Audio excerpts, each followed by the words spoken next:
3 form కోడి పిల్లలు తీసుకొస్తే దాంట్లో చివరికి ఒకటి మిగిలిందండి. బబ్లు అని పేరు పెట్టాము. ఈరోజు రాజమండ్రి నుంచి అమలాపురం పంపేస్తున్నామండి.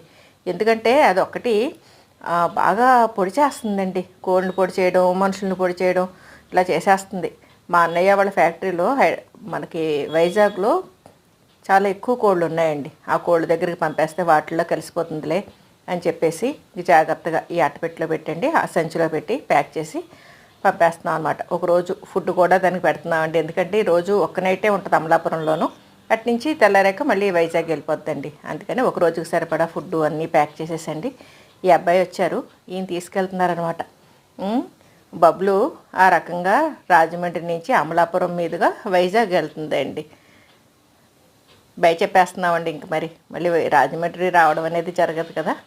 ఇదిగోండి మా బబ్బులు ప్రయాణం అమలాపురానికి మొదలయ్యింది.